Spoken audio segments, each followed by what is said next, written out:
পুরনো দিনের দই বড়া বানানোর রেসিপি আজকে আপনাদের সাথে শেয়ার করব। বিরির ডালকে আমি 3-4 ঘন্টা ভিজিয়ে রেখে বেটে নিয়েছি, বাটার পর 5-6 ঘন্টা রেখেছি। এবার এরকম পাত্র যদি আপনাদের কাছে থাকে, প্রতিটা পাত্রতে একটু করে তেল দিয়ে আপনারা ব্যাটারটা দিয়ে ওটাকে গ্যাসের মধ্যে বসিয়ে দিয়ে ঢাকা দিয়ে দিন। যদি না থাকে আপনারা এমনি ছাঁকা তেলেও ভেজে নিতে পারেন, কোনো অসুবিধা হবে না। এদিকে একদিক ভাজা হয়ে গেলে আমি উল্টে দিয়েছি, দিয়ে অপর দিক হওয়ার জন্যে আমি গ্যাসের মধ্যে রেখেছি। এবার একটা জায়গায় নিয়ে 1 বাটি টক দই নিয়েছি। দইটা একটু টক হবে, পরিমাণ আপনাদের উপর ডিপেন্ড করবে। দইটার মধ্যে নুন দিয়ে আমি ভালো করে দইটাকে ফেটিয়ে নিয়েছি। এরপর এর মধ্যে দিয়ে দিয়েছি 1 বাটি জল, কারণ এটা খুব পাতলা হবে। এবার একটা কড়াইতে আমি সাদা তেল দিয়ে, তেলটা গরম হলে তার মধ্যে রাই সর্ষে, কুচনো শুকনো লঙ্কা আর কারি পাতা দিয়েছি।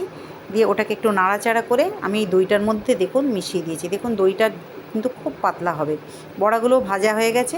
এইবার বড়াগুলো আমি দইয়ের মধ্যে দিয়ে দেবো। খানিকক্ষণ রেখে আমরা একটু ঠান্ডা করে পরিবেশন করব। বন্ধুরা, এই রেসিপিটা একবার করে দেখুন, কমেন্ট করতে ভুলবেন না। Thank you.